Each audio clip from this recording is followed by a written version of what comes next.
In the land of Egypt, where towering pyramids kissed the sky and the Nile flowed like a silver ribbon, a silent cry echoed among the Hebrew slaves. Chains clinked, backs ached, and hope felt like a distant dream. A cruel decree had been spoken. Every Hebrew baby boy must die.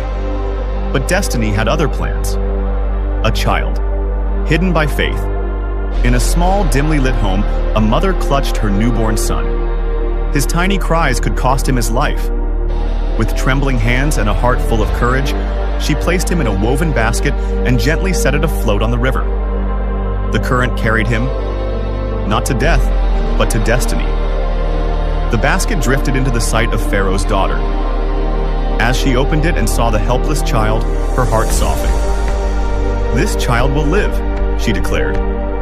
And so, the boy was named Moses, drawn out of the water. Raised in a palace, dressed in royal garments, and taught the ways of Egypt, Moses had everything except peace within his heart, a prince who chose his people.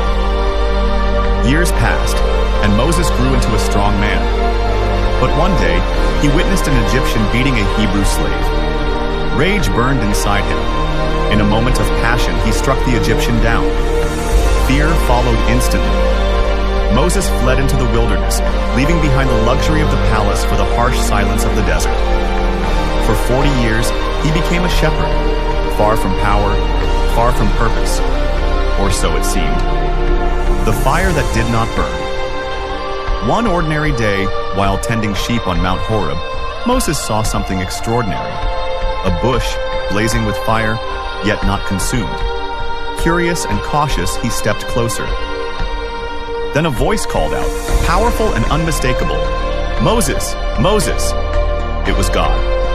"Remove your sandals," the voice commanded, "for the place you are standing is holy ground." Moses trembled. God spoke of the suffering of his people in Egypt and gave Moses an impossible mission. "Go to Pharaoh. Bring my people out of slavery." Moses hesitated. "Who am I to do this?" But God replied, "I will be with you."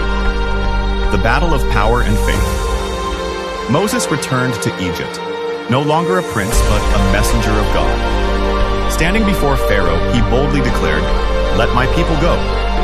Pharaoh laughed. So God sent signs, 10 mighty plagues that shook Egypt to its core. Rivers turned to blood, darkness swallowed the land, and storms raged like never before. Still, Pharaoh's heart remained hard, until the final plague broke him. With grief in the air, Pharaoh finally released the Israelites. Freedom, at last. The sea that split in two. But freedom did not come easily. As the Israelites journeyed into the wilderness, Pharaoh changed his mind and pursued them with his army. Trapped between the roaring Red Sea and an approaching army, panic spread among the people. "Why did you bring us here to die?" they cried to Moses. But Moses stood firm. "Do not be afraid. Stand still and see the salvation of the Lord." Then, raising his staff, he stretched his hand over the sea. The wind howled. The waters parted. A path formed, right through the heart of the sea. The Israelites walked across on dry ground, walls of water rising on both sides. When the Egyptian army followed, the waters crashed back down, swallowing them whole. A leader, shaped by God. Moses led his people through the wilderness, guided by a pillar of cloud by day and fire by night. On Mount Sinai, he received the 10 Commandments, laws that would shape generations.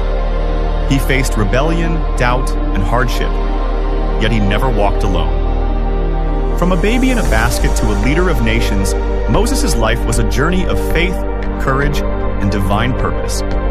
The legacy of Moses. Moses didn't begin as a hero. He was afraid. He doubted. He ran. But when he listened to God, everything changed.